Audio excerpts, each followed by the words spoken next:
Bowlby believed that if a child failed to form an attachment with a single caregiver in their early years, it would lead to lifelong problems.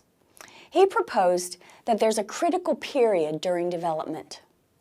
If a particular stimulus has a profound effect, if it comes too early or too late outside of the critical period, then it's not going to work. So the idea was that the chance to form an attachment is pretty much in the first 2 to 3 years of life. And if it doesn't happen during that time, it's never going to happen.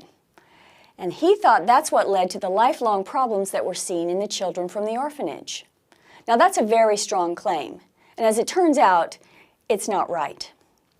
One thing we know is that the effects of the extreme deprivation, in the case of monkeys for instance, can be overcome. Harlow and his lab, as I mentioned, tried all sorts of ways to intervene on behalf of the isolates, and they basically tried all sorts of monkey therapy. It didn't work to put them with a mate, a receptive mate. It didn't work to put them with an older monkey. Finally, they found out if you put them with a juvenile, that would work.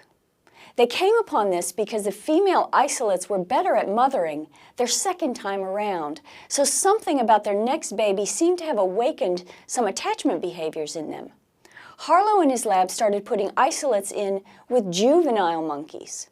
And so what happened was the juveniles basically just wouldn't take no for an answer. They kept repeatedly approaching, and finally they broke through. In this case, he's actually able to physically touch one of the isolates.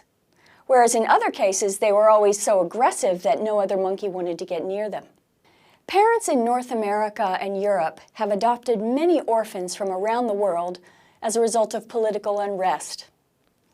A lot of follow-up studies have been done with these children, and what they find is that it's not necessarily an easy road.